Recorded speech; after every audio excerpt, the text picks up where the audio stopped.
And we want to talk about the situation over in Fairfax County with the school board. They're facing a big budget shortfall, and one of the ideas that's being proposed, among others, is let's do away with sports. That would balance the budget. Joining us now on the line is Elizabeth Schultz, a Fairfax County school board member, For My Money, the voice of reason on the school board. Hello, Elizabeth. How are you? Hey, can I use that as a campaign slogan? Yeah, the voice of reason. Good morning, Brian and Scotty. It's good morning. It's good to have you. Okay, so start us off.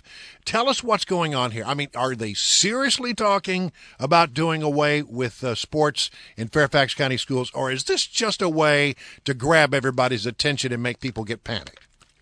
Well, listen, this is a board that in just the last 4 years has spent $11 billion plus of federal, state, and mostly local taxpayer money. So when people think, we're really focused on things like the presidential election and everybody's excited about tonight, really, at the end of the day, you're talking about what the real issues and priorities are in leadership in your local government. And these are practices that have lasted for years, if not decades, in Fairfax County. And when we're talking about something as fundamental as sports, and we're nibbling away at the edges on whether or not there are issues around programs instead of real priorities in something that amounts to a $2.6 billion budget and growing, that's really where the rubber meets the road. Do you think they're throwing out, because the suggestions that they made about the cuts are ones that I consider to be emotions, guaranteed that you're going to get the most passionate parents in the community to get upset about. Do you think that this is kind of just a plot just to get these people upset and angry in order to help pass probably another future tax increase? Well, when you are looking at a leadership that composes of 12 people on the school board and 10 people on the board of supervisors, that's where the relationship needs to happen, and that's where the improvement needs to happen, not in stirring the pot around a $2.6 billion budget and saying that what we're going to put on the table are sports. People need athletics. People need the fine arts. People need all of these programs. But the issue becomes, has the board established leadership in the last 4 years and the years before, or are their practices leading to, fomenting emotions in the community? Because what are you going to do to get people to pay attention? If you look within the House and say, listen, we're going to have to establish some budgetary priorities in a system where you have the largest school bus fleet in the United States of America, and we put 16 million miles on Fairfax County roads, those are some significant opportunities. Are we going to contract out services? What are those discussions that are being had? And in fact, they aren't being had. Instead, we're going to the emotional, driving the issues that get people stirred up. But at the end of the day, the motion doesn't yield progress. And we've got to bring leadership back in-house in the school board, and people have got to pay attention in November. Then 450,000 votes go uncast in this election. So what I'm hearing you say is that there is money in the budget. It's just that there is an unwillingness to go after certain things to make the budget balance up. I mean, how did we get in a position where we were $100 million in the red? Well, this isn't something that happens in 1 year. No, it doesn't. Year after year after year. This is when you have people on the school board who say that they don't think it's their responsibility to go into the line items.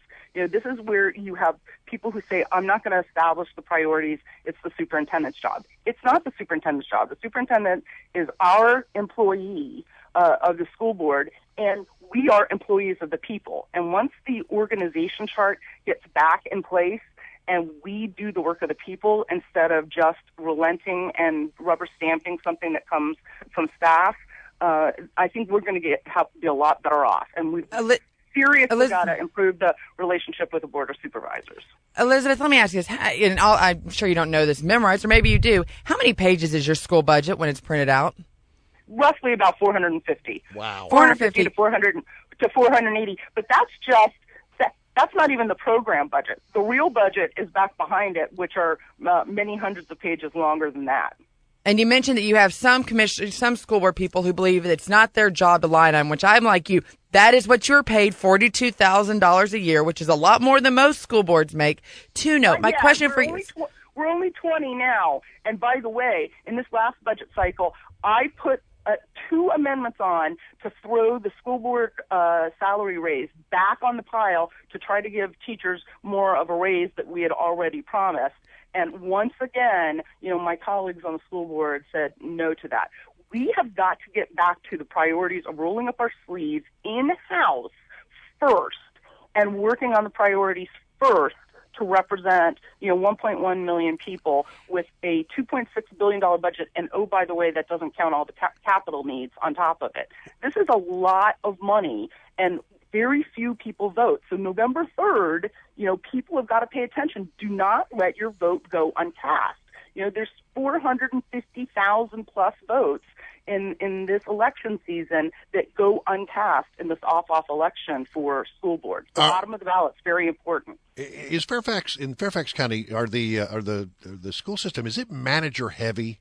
I mean, in other words, do you have too many administrators and not enough worker bees? Well, I think that at the end of the day, the goal should be driving money into the classroom.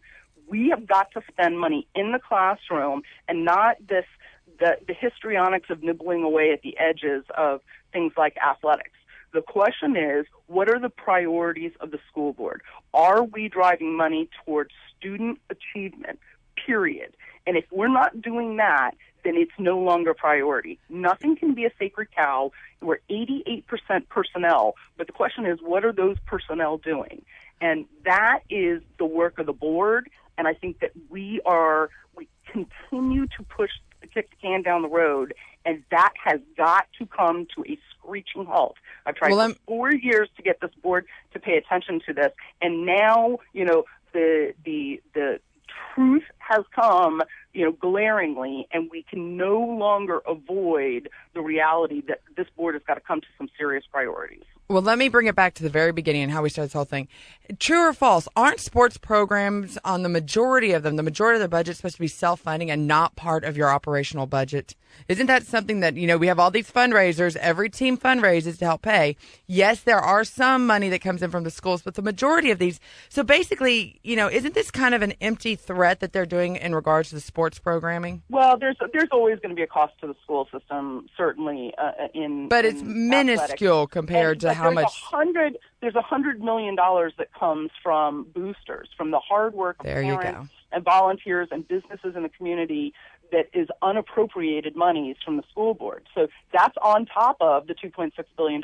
So you're absolutely correct is that there's a strong level of support, and some sports are completely funded by parents in the community. So all right. Again, we're at the edges when we start talking sports, and we've got to get back to the middle of the budget where the majority of the money is. We're going to leave it right there. Thank you for your work there, Elizabeth. I appreciate it. Brian, Scotty, thank you so much, and everybody pay attention in Fairfax. This is your money.